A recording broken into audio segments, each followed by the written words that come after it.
Mettez-vous d'accord avec votre client avant de commencer.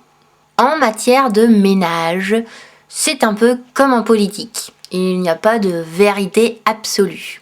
Chacun a son avis bien arrêté et est intimement convaincu d'avoir raison. La notion de propreté ou de rangement étant donc extrêmement variable selon les personnes, vous tomberez au hasard dans une famille type maniaque ou une famille type Gradoc. Dans le premier cas, vous rangerez les vêtements repassés par couleur en respectant l'ordre de l'arc-en-ciel pour les extrémistes. Dans un second cas, on vous dira que vous pouvez tout ranger en vrac, de toute façon on s'y retrouvera aussi bien comme ça.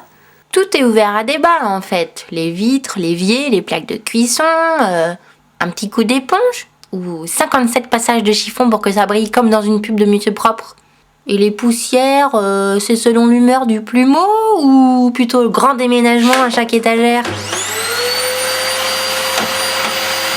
Le débat sur les bactéries semble être un point clé pour comprendre les attentes de votre client.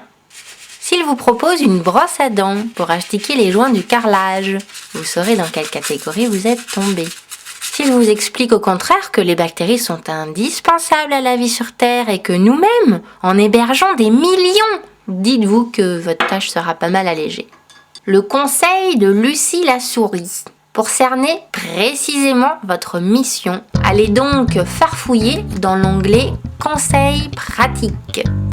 Vous y trouverez un modèle de document à remplir top moumoute, la fiche ménage. Plus les croix se situeront à gauche, plus vous avez de chances d'avoir affaire à des maniaques. À droite, vous verrez plutôt Gradoc. Mais il n'y a pas que la colonne qui compte, il y a aussi le nombre de croix. Si on vous demande de faire tout ce qui est demandé sur cette feuille, il va falloir penser à négocier 35 heures par semaine.